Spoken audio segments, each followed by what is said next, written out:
की काही दिवसापूर्वी तुमच्या गळ्यात घड्याळ होतं, आता तर कमळ दिसतंय.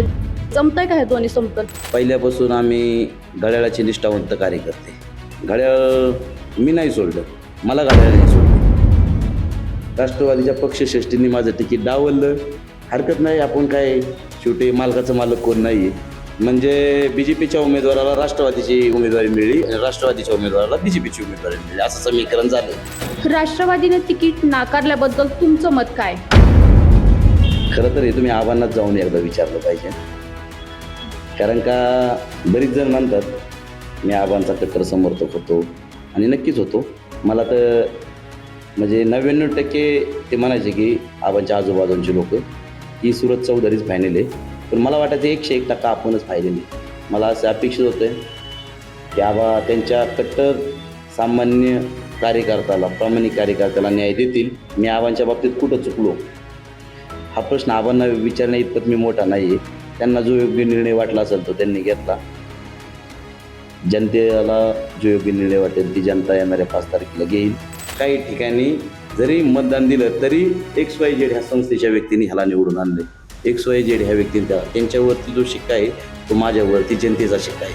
जनता मला म्हणू शकते, माझे मतदार मला म्हणू शकते की ह्याला निवडून आणले. नमस्कार, मी प्रियंका, पुणे प्राईम न्यूज मध्ये तुम्हा सर्वांचं स्वागत. स्थानिक स्वराज्य संस्थांच्या निवडणुकांचं बिलगुल वाजलंय आणि त्यातच कोरेगाव मूळ पंचायत समिती गणातून पेठ ग्रामपंचायतीचे माजी सरपंच सूरज चौधरी यांना भाजपकडून अधिकृत उमेदवारी मिळाली. आज आपण त्यांच्याशी बातचीत करणार आहोत. सर्वप्रथम तुमचं पुणे प्राईम न्यूज मध्ये स्वागत. धन्यवाद. माझा पहिला प्रश्न तुम्हाला असा आहे की तुमची राजकीय पार्श्वभूमी काय? मुळात माझी राजकीय पार्श्वभूमी म्हणजे मी सामान्य कुटुंबातून आलेला युवक आहे. माझे वडील उपसरपंच होते आणि त्याच्यापेक्षा अशी काही लई मोठी राजकीय प्रस्थापित पार्श्वभूमी नाही आहे. एक सामान्य कुटुंबातून येऊन मी राजकारणात पाऊल ठेवलं उद्योग व्यवसाय करता करता आणि अत्यंत प्रामाणिकपणे काम करीत या ठिकाणी इथपर्यंत आत्तापर्यंत आलेलो आहे.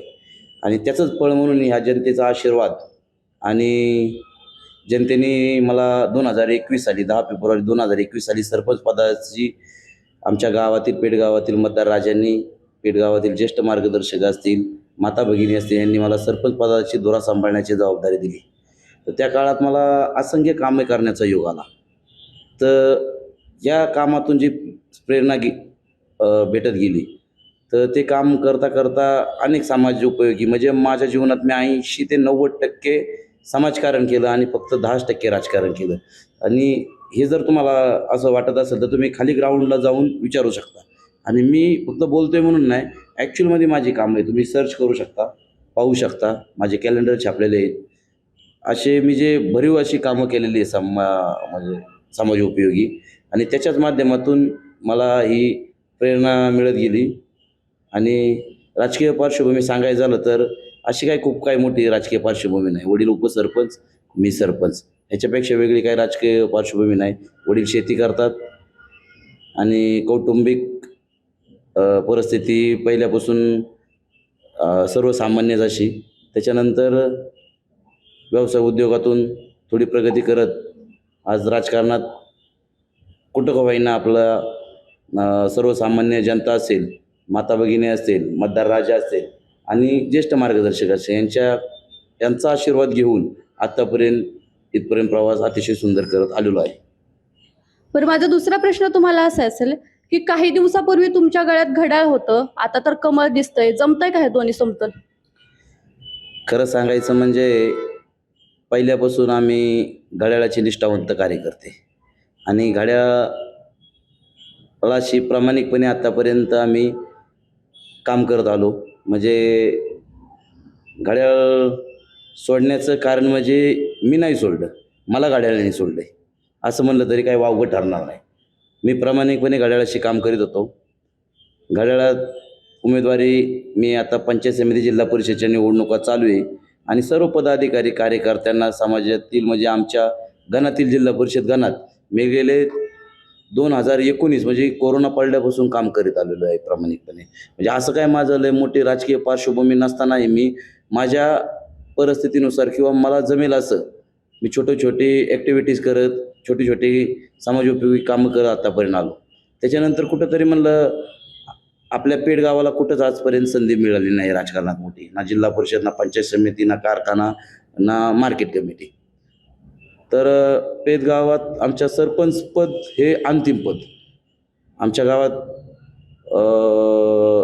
यशवंतचे संचालक होते, 1-2 होते आणि त्यांनी आत्तापर्यंत समाज उपयोगी म्हणा किंवा समाजात कामं चांगली केली. त्याच्यानंतर आज 5-10 वर्षानंतर आमच्या स्वरतावाडी गावाला पंचायत समितीचं सदस्यपद मिळालेलं आहे.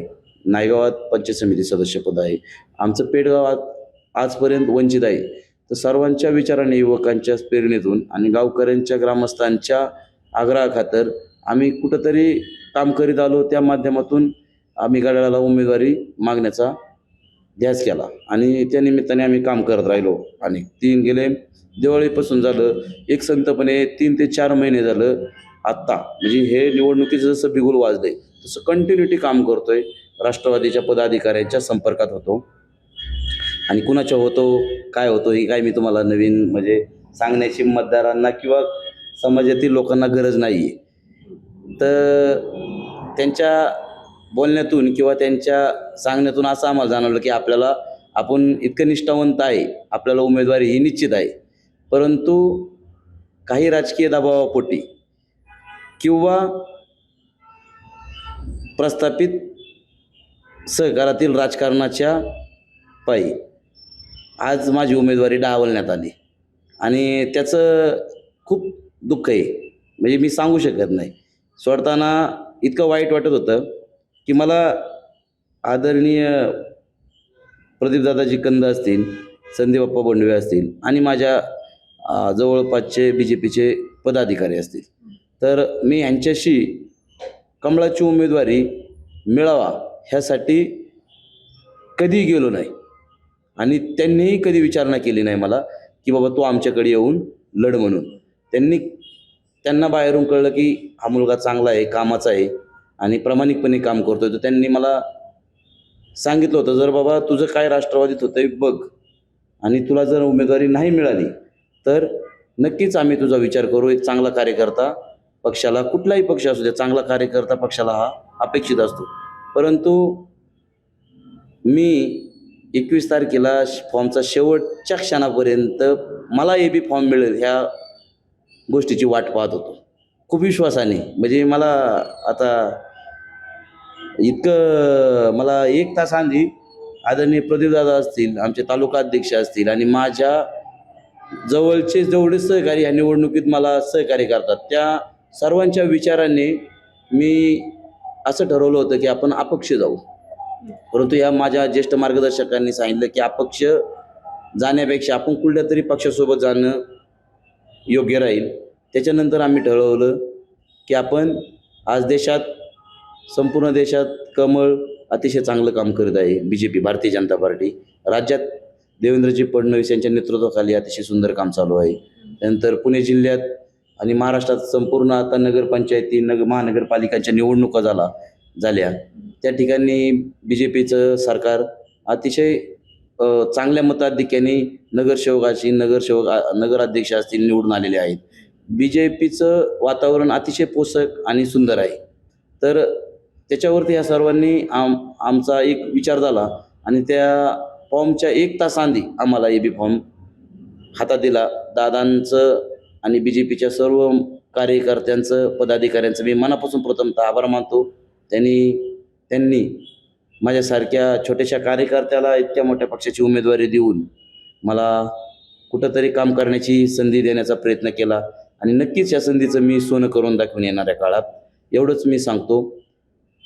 BJP घेत असताना असं काय समतोल राखण्याचं म्हणजे ही नाही, कारण का भगवा रंग हा आपल्या हिंदुत्वाची निशाण आहे आणि भगवा रंग आला म्हणजे आमच्या कार्यकर्त्यांच्या रक्तात आणि अंगात जास्त ऊर्जा आली व सर्वच जण आज तुम्ही ग्राउंडला जावा. 9 गावं आहेत आमच्या पंचायत समितीच्या वार्डमध्ये, कोरेगाव मुळगणामध्ये. 9 गावामध्ये नायगाव, पेठ, प्रयागधाम, कोरेगाव, मुळासन, टिळेकरवाडी, खामगाव टेक, तुमचं बावरापूर, हिंगणगाव, शिंदेवाडी, जगतापवाडी असेल, या 9 गावांच्या ग्रामस्थांच्या शून्य मतदारांच्यात जावा आणि तुम्ही विचारा की बाबा खरंच हा माणूस प्रामाणिकपणे आतापर्यंत काम करीत आला का, ती लोक तुम्हाला सांगतील. त्या लोकांची जी हळहळ आहे की ह्या व्यक्तीला खरंच तिकीट मिळायला पाहिजे होतं, परंतु राष्ट्रवादीच्या पक्षश्रेष्ठींनी माझं तिकीट डावललं. हरकत नाही, आपण काय शेवटी मालकाचं मालक कोण नाही आहे. त्यांना जे योग्य वाटतं ते त्यांनी केलं. त्यांना समोरचा उमेदवार काय वाटलं असेल त्यांच्याबद्दल, त्यांना तिकीट दिलं. खरं तर म्हणजे BJPच्या उमेदवाराला राष्ट्रवादीची उमेदवारी मिळाली आणि राष्ट्रवादीच्या उमेदवाराला BJPची उमेदवारी मिळाली, असं समीकरण झाले. कारण का मोठा पक्ष असूनही BJPची उमेदवारी घेण्याचं काही कारण नाही.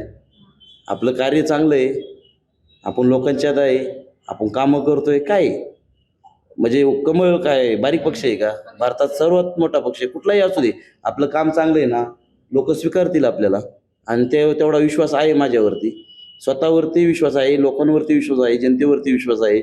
सर्व गावागावातील विविध म्हणजे किती नावं घेऊ आता, तेवढी कमीच आहेत. तेवढी लोक आज प्रामाणिकपणे माझ्यासारख्या सामान्य कुटुंबातील कार्यकर्त्याला आत्तापर्यंत साथ देत आलेली आहेत. याच्यानंतर 5 तारखेपर्यंत येतील आणि भविष्य काळात येणाऱ्या काळातही मी त्यांच्याशी प्रामाणिक राहून नक्कीच त्यांनी जे मला आज प्रेम दिलं आहे, लढण्यासाठी ऊर्जा दिली आहे. आणि आज मला अचानक मी 21 तारखेपर्यंत 2 वाजेपर्यंत घड्याळाचा प्रचार करीत होतो. तुम्ही आजही बघा, माझ्या सर्व स्टिकरवरती, सर्व बॅनरवरती, सर्व व्हिडिओवरती घड्याळाचं चिन्ह आहे आणि घड्याळाच्या पदाधिकाऱ्यांचं चिन्ह आहे. अचानक मला ते 1 तासात फॉर्म भरून 2 तासाच्या आत निर्णय घेणं आणि BJPत प्रवेश करणं आणि BJPचं कमळ हे चिन्ह टाकून काम करणं इतकं सोपं आहे का सांगा तुम्ही? एवढं सोपं आहे का ह्या गोष्टी? तरी आपण न थकता न दमता आणि कुठलाही विचार न करता उद्या काय होईल एक संतपणे काम करत आलोय आणि नक्कीच काम करत राहू. आणि येणाऱ्या काळात माझ्या मतदारसंघातील सुज्ञ मतदार आणि अतिशय हुशार मतदार आहेत. ग्रामीण भाग आहे आमचा, शेतकरी वर्ग जास्त आहेत, गवळी आहेत दुधाचे, व्यावसायिक मुलं युवक आहेत, उद्योजक आहेत, त्यांचे अनेक प्रश्न आहेत. तर ते सोडवण्याचं मी नक्कीच काम करेन आणि ते माझ्यावरती मताधिक्याच्या रूपातून मला काम करण्याची संधी देतील. आणि कमळात आलोय आणि समतोल राखण्याचं काय नाही, आपण जिथं जाऊ तिथं ॲडजस्ट झालो पाहिजे लगेच. त्यामुळं असं काय मला लय ही वाटत नाही, उलटा अजून मला ऊर्जा आली आणि त्या डबल ऊर्जेने मी कमळामध्ये काम करेन आणि पक्षाशी प्रामाणिक राहील. तर तुम्ही मला आत्ताच सांगितलं की पक्ष कुठलाही असो, कमळ असो किंवा घड्याळ असो, मी उत्साहाने काम करेल आणि मतदार माझ्यावर विश्वास ठेवतील. बरं, आता या मतदारांना तुम्ही तुमचं विजन काय देणार आहे? मी सांगितलं ना, अनेक कामं आहेत. युवकांचे प्रश्न आहेत, दवाखान्याचे प्रश्न आहेत, लाईटचे प्रश्न आहेत, शेतीपूरक प्रश्न आहेत. आता बिबट्याचा प्रश्न तर कॉमन झाला आहे. बिबट्याचा प्रश्न समजा मीच काय एखादा सामान्य कार्यकर्ता जरी स्थानिक प्रतिनिधी लोकप्रतिनिधीकडे केला किंवा एखादा शेतकरी जरी केला तर ते शासकीय अधिकाऱ्यांना काम करणंच आहे. शेवटी त्यांना पिंजरा लावणंच आहे का? ते काय म्हणतील का बिबट्याने खाऊ द्या लोकांना, बिबट्याने खाऊ द्या शाळांना? त्यांचं ते कामच आहे, ते सर्वच जण करणार आहे. एखादा ग्रामपंचायत सदस्य गेला किंवा सरपंच गेले तरी ते काम करणारच आहेत. त्यामुळे बिबट्याचा जो प्रश्न आहे हा शासकीय लेवलवरती, स्थानिक प्रतिनिधींच्या लेवलवरती, सामान्य नागरिकांच्या लेवलवरती सुटण्यासारखा आहे. मुळात शासनाने ह्या भागातून उचलून त्या भागात बिबट्या आणि त्या भागातून उचलून ह्या बिबट्या हे वन अधिकाऱ्यांनीच काम नाही आहे. तर ते कसं येतात काय येतात ह्याच्यावरती खरं काम केलं पाहिजे. बिबट्या इकडं कसं येतात, इकडं जंगल भाग आहे का, शेतकरी वर्ग आहे, बिबट्या येण्याचं रिझन काय आहे? तुमचा नगरला बिबट्या दिसला की तिकडून उचलायचा, पिंजऱ्यात घालायचा, इकडं आणून सोडायचा. इकडं दिसला की इकडून उचलायचा आणि शेजारच्या गावात आणून सोडायचा. मुळात तेच थांबवलं पाहिजे ना. यासाठी तुम्ही काय करणार? मग ह्याच्यासाठी आपण काय प्रयत्न करता येईल? वन अधिकाऱ्यांशी संधान साधून, शासनाचे संधान साधून, त्याला जिथं जंगल भाग आहे किंवा वन्य प्राणी कात्रसारख्याचं ठिकाणी किंवा अभयारण्य ठिकाणी, या ठिकाणी नेऊन त्या बिबट्याची योग्य विल्हेवाट लावली पाहिजे. त्या ठिकाणी सोडलं पाहिजे. जे भीतीचं वातावरण आहे ते थांबू शकतं. तुम्ही इकडून उचलायचं आणि तिकडं सोडायचं आणि तिकडून उचलायचं इकडं सोडायचं आणि मी इथं येऊन म्हणायचं मुलाखत देताना की मी बिबट्याची सांगून पाठपुरावा करेन, काम करेन, काहीतरी उगाच द्यायची म्हणून मुलाखत देण्यात अर्थ नाही. जे आहे आपल्या मनात, जे आपण काम करू शकतो तेच काम केलं पाहिजे. माझं तर म्हणणं आहे की शासकीय जे वन अधिकारी आहे ह्यांनी जो बिबट्या इकडून उचलतात तिकडं सोडतात, तिकडून उचलतात इकडं सोडतात ना, ते पहिलं बंद केलं पाहिजे, थांबवलं पाहिजे. बिबट्या उसा द्यायचं काय कारण आहे? उसा जंगल आहे, नदीच्या कडेला घरात शेळ्या खायला बिबट्या यायचं काय कारण आहे? याच्या आधी बिबट्या होते कधी? आता यायचं काय रिझन आहे? त्याच्यावर काम केलं पाहिजे ना, ते शोधलं पाहिजे. आज असे अनेक कामं आहेत. लाईटचा प्रश्न आहे, लाईट मीटरचा प्रश्न आहे आमच्या नदीच्या कडेच्या लोकांचा. आमचे अंकुशजी कोतवाल कितीतरी वर्ष संघर्ष करतात लाईट मीटर बचाव कृती समितीतून. त्यांचे अनेक प्रश्न आहेत. त्यानंतर रोडची समस्या आहे. आमचा टिळीकरवाडी ते खामगाव टेक जाणारा रोड, त्या ठिकाणी आपलं फॉरेस्टमध्ये शेंडगे वस्तीची घरं आहेत. त्या फॉरेस्टमधून ते वर्ग करून त्याला गावठाणाचं ही देऊन तिथं त्यांचे बी प्रश्न आहे, ज्वलंत प्रश्न आहे. हा कितीतरी वर्षाचा 200-250 लोक तिथं त्या ठिकाणी त्या वस्तीवरती राहतात. त्यानंतर खामगावमध्ये गेल्यानंतर अनेक ठिकाणी आपल्या रोडच्या कडे जातो त्या ठिकाणी घंटा गाडी पाहिजे ना आपल्या ह्याला कचरा उचलण्यासाठी. तिथल्या मैला वगैरे गोटा आहे, तिथं उकारडे वगैरे जवळ आहेत.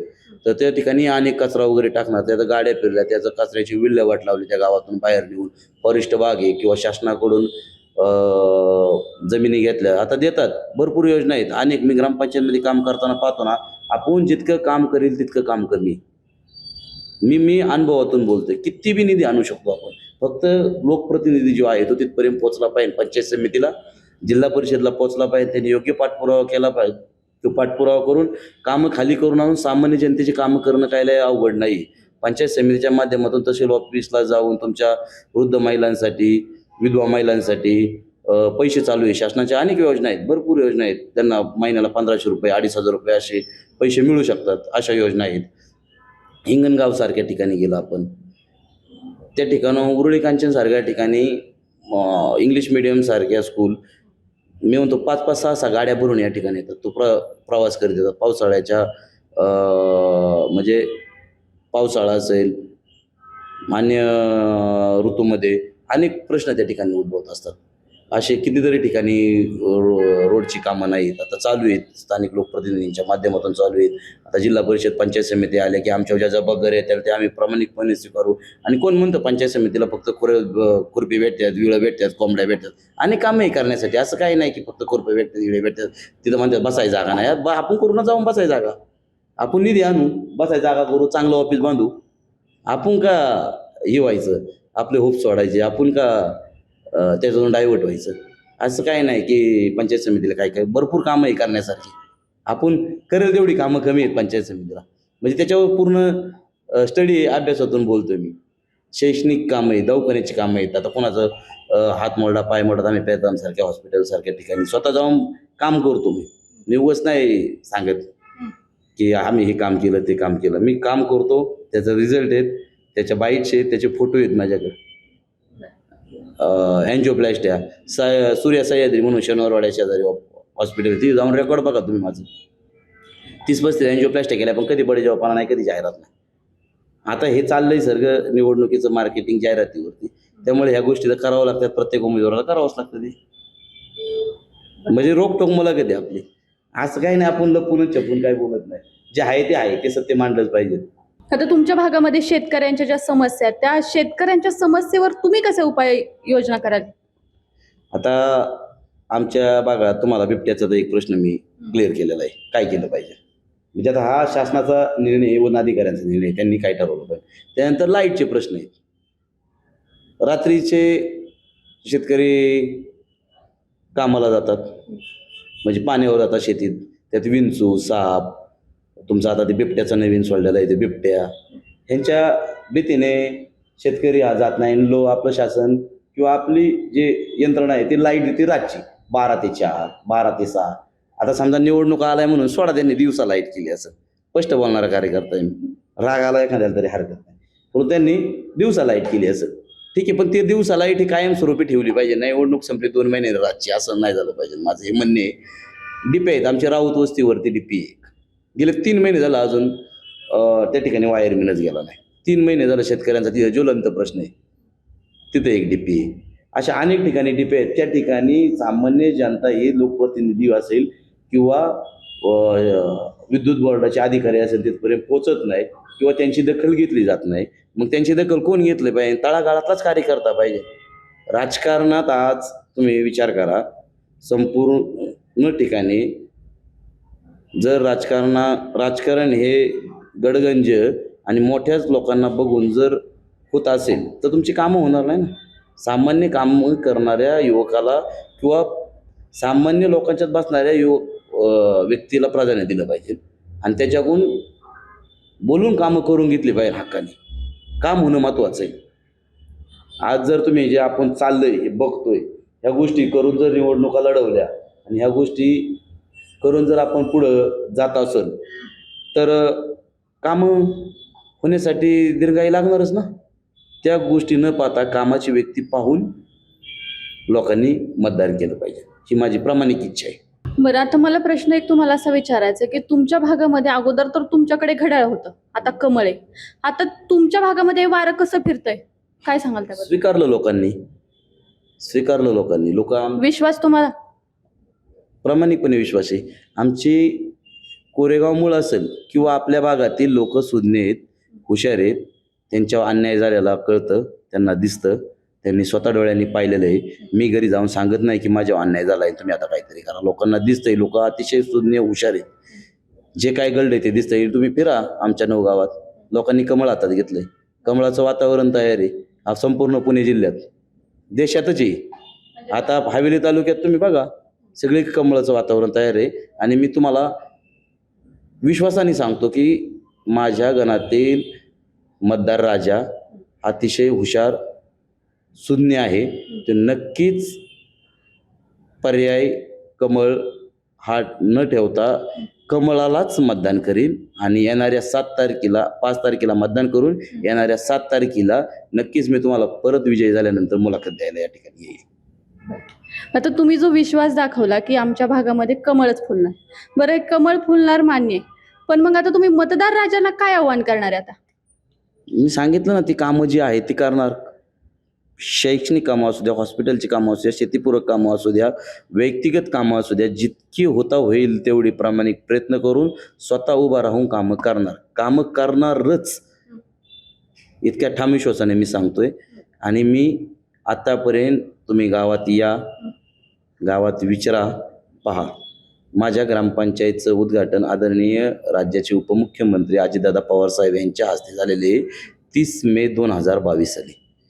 15 महिन्याच्या काळात मी काय कामं केली ना, माझं कॅलेंडर असेल, माझी परिचयपत्रक आहे, त्याच्यावरती तुम्ही पहा कितीतरी कामं त्याच्यात टाकले नाही आम्ही. अशी अनेक लोकांना उपयुक्त अशी कामं केलेली आहेत. स्वच्छतेचं चांगलं काम चालू आहे आणि सर्वांच्या, म्हणजे असं काही नाही की मी नाही, सर्वांच्या सहकार्यातून, सर्वांच्या मार्गदर्शनाखाली, सर्वांच्या विचारातून, ज्येष्ठांच्या ही कामं आतापर्यंत करत आलो आहे. आणि नक्कीच भविष्यात सर्वांना विचारात घेऊन, आता तर कमळ आहे, राज्यात कमळ आहे आणि आदरणीय देवेंद्रजी फडणवीस साहेबांच्या नेतृत्वात संपूर्ण राज्य चालतंय.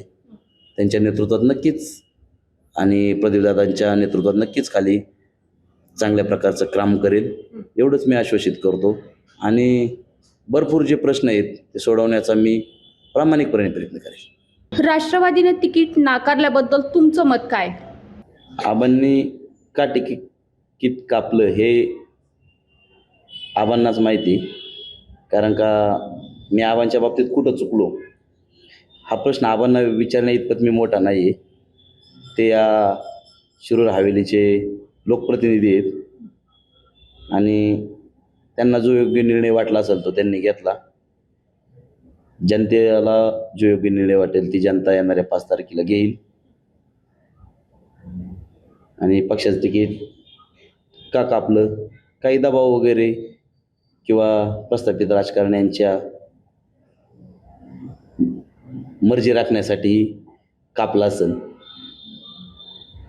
माझ्यापेक्षा तुम्ही आबांनाच विचारा, आबा तुम्हाला सविस्तर सांगतील. माझी कोरेगाव मूळ पंचायत समिती गणातील जनता, जो मला राष्ट्रवादी पक्षाने तिकीट नाकारून आज माझ्यावरती जो अन्याय झाला आहे, जो मला थांबवण्याचा प्रयत्न केला आहे, फक्त काही राजकीय पुढाऱ्यांच्या हट्टापायी जर मला थांबावं लागत असेल तर त्याचं उत्तर येणाऱ्या 5 तारखेला माझ्या कोरेगाव मूळ गणातील सुज्ञ जनता, प्रत्येक गावातील, म्हणजे माझं पेठ गावातील असतील सरपंच, उपसरपंच, माझ्या नायगावातील असतील आमचे राजूदादा, विकासप्पा आणि त्यांच्या मागं असणारे संपूर्ण पदाधिकारी, माझ्या कोरेगाव मूळ गणातील असतील विठ्ठलनाथ शितोळे, मंगेशजी कानकाटे, वामदाजी जेदे शिंदे, पिंटू शिंदे, मंगेशजी शितोळे आणि चौधरी कंपनी आमची, इनामदार अतुलजी इनामदार असतील, खाली पुढं गेलं की कानकाटी कंपनी, कोलते कंपनी असतील, आमचे डिंबळे, अनेक आडनावाची लोक आहेत. मी कुणाकुणाची नावं घेऊन तुम्हाला सांगू. तिकडं टिळेकरवाडीला गेलं की आमचे सुभाषबाबू पुलणकर असतील, गोवर्धनजी टिळेकर असतील, राजेंद्रदादा टिळेकर असेल आणि गणेशजी टिळेकर असतील, अनेक म्हणजे असे भरपूर सुभाषबापू टिळेकर असतील. खामगावला गेलं की आमचे मारुती आबा थोरात असतील, थोरात कंपनी, दाईगुडे कंपनी, अजून आमचे शिवसेनेचे सदाशिव गडदे असतील. कोरेगावात आपलं टिळेकरवाडीत गेलं की आमचे सचिनजी सातव असतील, बाळासाहेब साठे असतील, धनंजयजी साठे असतील, अनेक गावातील पदाधिकारी ज्येष्ठ, बबनजी मामा साठे असतील. पुढं हिंगणगावात गेलं की आमचे हिरामनजी परदेशी सरपंच असतील, सुखदेव कांबळे असतील, मनोहर गडदे असतील, सागरजी थोरात असतील, अनेक सुज्ञ. आणि शिंदेवाडीत गेलं की आमचे संतोषजी शिंदे असतील, सुनीलजी शिंदे असतील, वरती जगतापवाडीतील जगताप कंपनी असेल, यादव वस्ती असेल, बोंद्री वस्ती असेल, लवंडे वस्ती असतील, मोहनजी लवंडे वगैरे उपसरपंच, ही सगळी आमच्या मंडळी आहे ना, आमच्या गणातील अतिशय सुज्ञ आणि हुशार आहे. ही आपल्या गणातीलच लोकप्रतिनिधी निवडतील आणि गणातीलच उमेदवाराला नक्कीच प्राधान्य देतील. कारण का ह्या मंडळींच्या मागं काम करणारी जी पदाधिकारी आहेत, म्हणजे सोसायटी असतील, ग्रामपंचायत असेल, विविध क्षेत्रात काम करणारी मंडळी आहेत, ही अतिशय तितकीच महत्त्वाची आणि तेवढीच तोलामोलाची. सगळ्यांचीच नावं घेऊ शकत नाही कारण का वेळ जाईल, नावं पाठ आहेत सगळ्यांची, तेवढं मी कॅपेबल आहे, त्याच्यामुळे सर्वांची नावं घेत नाही. पण ही सुज्ञ मंडळी आहे आमची. ह्यांचा निर्णय गावातील मंडळी आणि गावात अनेक पुढारी आहेत, ही लोक ऐकतात आणि ती नक्कीच आपल्या गणातील एक सर्वसामान्य कुटुंबातील उमेदवार हा स्वीकारतील आणि त्याला प्रचंड बहुमताने निवडून देतील, एवढीच मी त्यांच्याकडून अपेक्षा व्यक्त करतो. आणि त्यांच्या सर्वांच्या आशीर्वादाने मी या ठिकाणी काम चालू केलं आहे. नक्की राजकारणात उद्या काय होईल, कोण कोणाबरोबर असेल माहीत नाही, परंतु आमच्या 9 गावातील सर्व ज्येष्ठ मंडळी असतील यांचा नक्कीच माझ्या मनात आदर आहे आणि ते तेवढे सुज्ञ आहे. कारण का आज 5 वर्षात किंवा आज जर आपण 9 गावातील फक्त एकमेव सुरत चौधरी हा उमेदवार असेल आणि त्यालाही आपण थांबवण्याचा प्रयत्न केला, तर हा सुरत चौधरी नाही थांबवला. तुम्ही येणाऱ्या काळात आयात प्रत्येक गावात उरळी कॅन्चरमधून येईल, ठेऊरमधून येईल, आष्टाभोरातून येईल. ह्या उमेदवारांना निवडण्याची तुम्ही तयारी करताय, म्हणजे ह्याचा अर्थ काय की तुमच्या गावांनी तुमच्या गणात एकही कॅपेबल उमेदवार नाही आहे. तो सुरत चौधरी नाही, कुणी का असा ना, तुम्ही निवडताना आपल्या घरातील, आपल्या गणातील ज्याला लोकांच्या प्रश्नाची जाण आहे त्याला कॉलरला धरून घेऊन जाऊ शकता, हे आमचं काम करून दे. आणि ज्याला म्हणू शकता की हा सुरत चौधरी आम्ही निवडून दिलाय, ज्याला असं म्हणायची वेळ नाही आली पाहिजे की ह्याला आम्ही निवडून आणलाय. म्हणजे काय होणार आहे की मी सामान्य कुटुंबातला आहे, माझ्या मागं जनता हीच माझी दैवत आहे, जनता हीच माझे पुढारी आहेत. माझे पुढारी सामान्य जनतेतीलच आहेत.